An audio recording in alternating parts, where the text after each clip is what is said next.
Kita memiliki Tuhan Yesus yang hidup, Tuhan Yesus yang mengalahkan maut, Tuhan Yesus yang bangkit dari kematian, Tuhan Yesus yang mengalahkan semua belenggu-belenggu setan. Kuburan tidak bisa menahan Tuhan Yesus.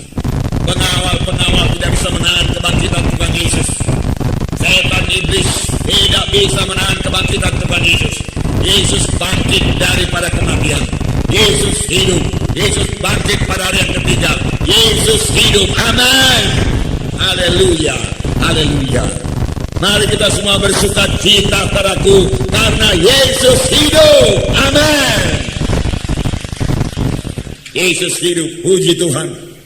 Haleluya. Mari kita baca ceritanya dalam Markus 16 ayat 1 sampai 8. Setelah lewat hari Sabat, Maria Magdalena dan Maria ibu Yakobus serta Salome membeli rempah-rempah untuk pergi ke kubur dan meminyaki Yesus.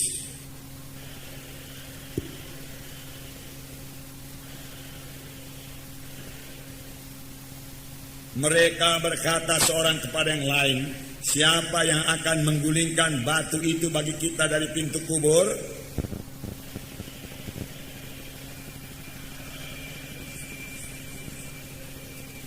Lalu mereka masuk ke dalam kubur dan mereka melihat seorang muda yang memakai jubah duduk di sebelah kanan.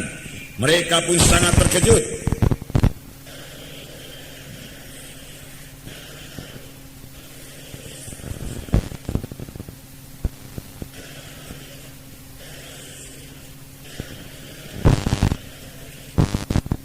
Tetapi sekarang katakanlah kepada murid-muridnya dan kepada Petrus, ia mendahului kamu ke Galilea. Di sana kamu akan menemui dia seperti yang sudah dikatakannya kepada kamu.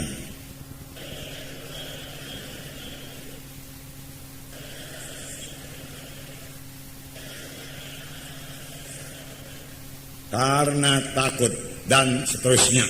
Oke, saudara. Jadi kita melihat di sini pada hari setelah lewat hari Sabat itu hari Minggu, pagi benar, Maria Magdalena, Maria ibu Yakobus, Salome, dan yang lain-lain memberi rempah-rempah untuk pergi ke kubur. Maksudnya merempah-rempahi mayat Tuhan Yesus.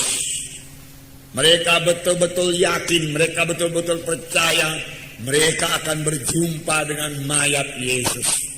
Oleh sebab itu mereka sediakan semua yang perlu untuk meminyaki tubuh Tuhan Yesus, untuk merempah-rempahi tubuh Tuhan Yesus. Karena demikianlah ada di istiadat orang Yahudi.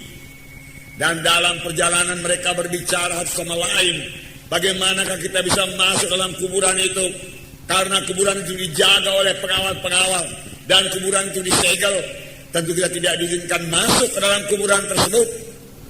Nah, kalau wanita-wanita saja tentu tidak sanggup untuk mendorong batu yang besar itu. Oleh sebab itu mereka menghadapi dua persoalan. Siapakah yang akan mendorong batu itu nanti bagi kita? Dan bagaimana pula pengawal-pengawal itu bisa memberikan kita masuk ke dalam untuk meminyaki mayat Tuhan Yesus.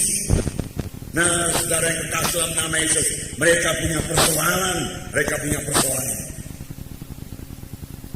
Memang kepada anak-anak Tuhan, bahkan kepada kita sekarang ini, semua persoalan kita tidak akan dapat diselesaikan kalau dalam pikiran kita, kalau dalam iman kita, Yesus tidak hidup.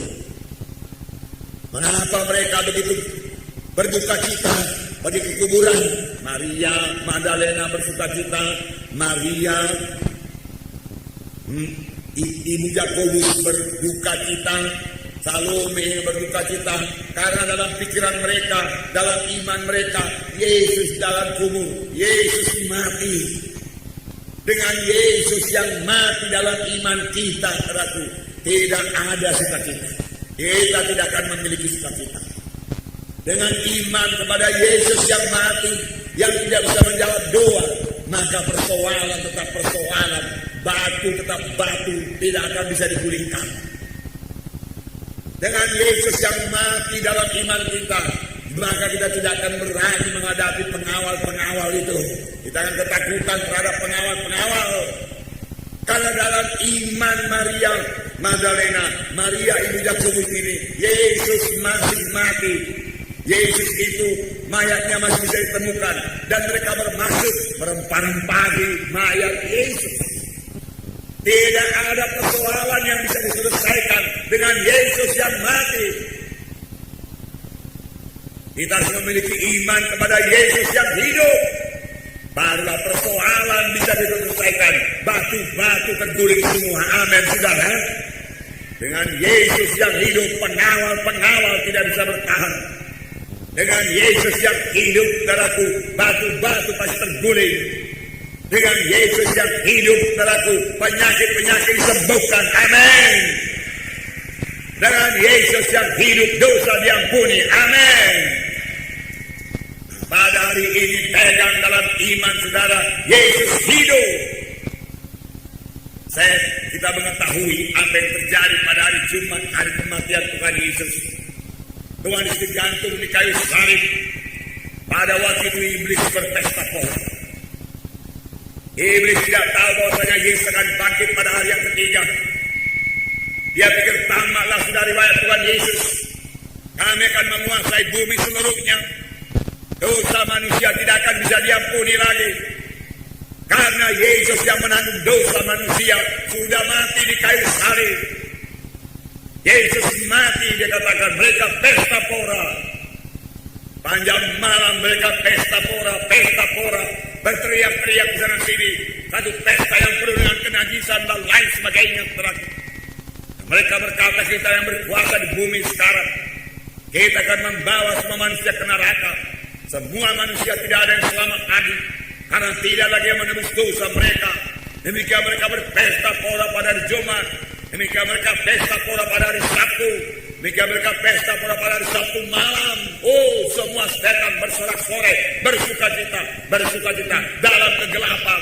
Saudara, karena setan suka yang gelap.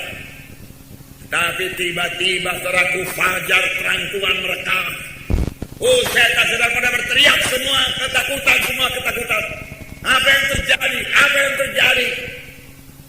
Apakah yang terjadi? Yesus bangkit dari kematian. Tuhan Yesus mengalahkan maut. Setan neraka tidak bisa menahan kebangkitan Tuhan Yesus. Dia Tuhan adanya. Dia berkuasa atas maut. Dia berkuasa atas kematian. Dia bangkit dari kematian. Setan berteriak-teriak. Seluruh neraka berteriak-teriak. Karena Yesus hidup. Yesus bangkit dari kematian. Kemudian Yesus setelah itu menampakkan dirinya kepada murid-murid. Yesus mengalahkan maut. Tuhan Yesus tidak mungkin dikalahkan oleh maut. Dia sudah mengalahkan maut. Maut telah kehilangan sengatnya. Oleh sebab itu kita juga tidak perlu takut lagi kepada maut. Amin, saudara. Haleluya.